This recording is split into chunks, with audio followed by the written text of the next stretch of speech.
Salam dəyərli izləyicilər, bugün sizə evdə ən asan və ən dadlı karamel hazırlamağın sirrini göstərəcəm. Yəni bir çox xanımların istəyini nəzərə alaraq bu karamelin hazırlanmasını video çəkib sizlərlə bölüşmək istədim. Hazırlamaq üçün deməli əvvəlcə qazın xodunu gördüyünüz kimi zəif xodda qoymuşam və tavanı qoymuşam istilənməyə. Qeyd edeyim ki, tavamız burada qalın tavadır. Yəni nazik tavada karamel yana bilir, tez yanır. Daha sonra üzərinə 1 stəkan şəkər tozunu əlavə edib gözləyirəm biraz şəkər tozu ərisin. Deməli şəkər tozu az-maz oradan-buradan əriyəndən sonra mən qarışdırıram şəkər tozunu. Bəzən deyirlər ki, karameli hazırlayanda qarışdırmaq olmaz, gözləmək lazımdır bütün şəkər tozu bütünlükdə ərisin. Bu heç də belə deyil.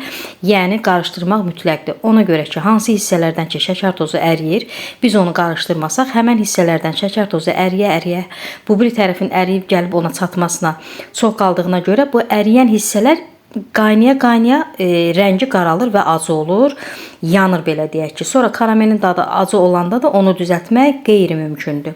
Ona görə gördüyünüz qaydada hazırlasanız daha yaxşıdır. Karamel əridikdən sonra üzərinə, daha doğrusu şəkər tozu əridikdən sonra üzərinə 50 qram yağını əlavə edirəm. Qeyd edirəm ki, yağ mütləq şəkildə kərə yağı olmalıdır ki, çox dadlı karamelimiz olsun. Ona görə yağ da əriyəndən sonra baxın burada sizə göstərirəm. Qazın deməli xodunu artırıram, burada möhkəm xod qoyuram. Ona görə möhkəm eləyirəm ki, burada 1 stəkan qaymaqdan istifadə edəcəm. Qaymağımız soyuducudan çıxıb soyuq qaymaqdır.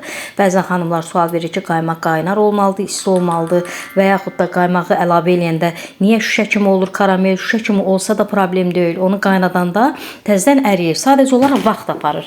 Bu vaxtı itkisi olmasın deyə mən elə qazın xodunu verirəm. Buz kimi burada qaymaqdır. Yəni qızdırmağa qaymağa heç ehtiyac yoxdur. Gördüyünüz kimi hissə-hissə qaymağı əlavə edib qarışdırıram və heç bir bərkimə də olmur.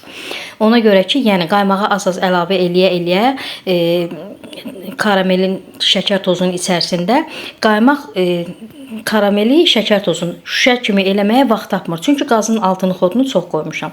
Bütün qaymağı əlavə elədikdən sonra qarışdırıb təzədən qazın xodunu zəif xoda qoyuram. Ondan sonra gözləyirəm karamelimiz biraz qaynasın. Biraz qaynayır burada gördüyünüz kimi. Arada bir qarışdırıram. Ondan sonra bunun hazır olub olmadığını isə düzdür dərəcə ilə də ölçmək olur. Hazır olub olmamasını indi hər xanımın evində dərəcə ölçən olmadığına görə termometr mən bu qaydanı göstərirəm sizə. Axırıncı damcılar baxın belə. Axırıncı damcılar ağır-ağır düşürsə deməli karamelimiz hazırdır. Hazır olandan sonra qoyuram bir kənara. Tam qaynarlığı biraz gedəndən sonra karameli blenderdən keçirdirəm. Baxın xanımlar, çox xanımlar sual verirdi ki, bizdə karamel çürüdü, mən atdım, nə bilim alındıra bilmədim. Bax burada bizim karamelimiz həmən o çürük dediyimiz karameldən. Buna çürük demək olmaz. Sadəcə parçalanıb içərisində qaymaqlar, qaymağı. Baxın bu parça-parçanı da necə həll eləmək üçün burada yolunu göstərirəm. Sonda yarım çay qaşığı duz əlavə edirəm. Yəni duzsuz karamelin dadı heç yoxdur.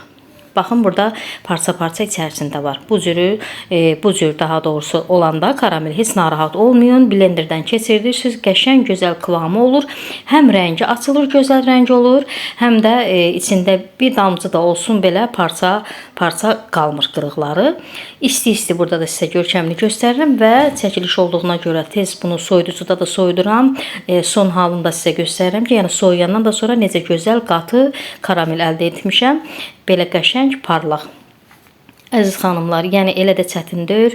Burada tam karamelin necə hazırlama qaydasını bütünlükdə sizə başa saldım.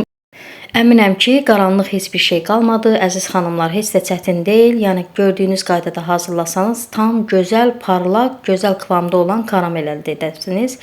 Dəstək olun, abunə olun, abunə deyilsinizsə, bəyəndinizsə like atmağı unutmayın. İzlədiyiniz üçün təşəkkür edirəm. Sağ olun, sağlıqla qalın.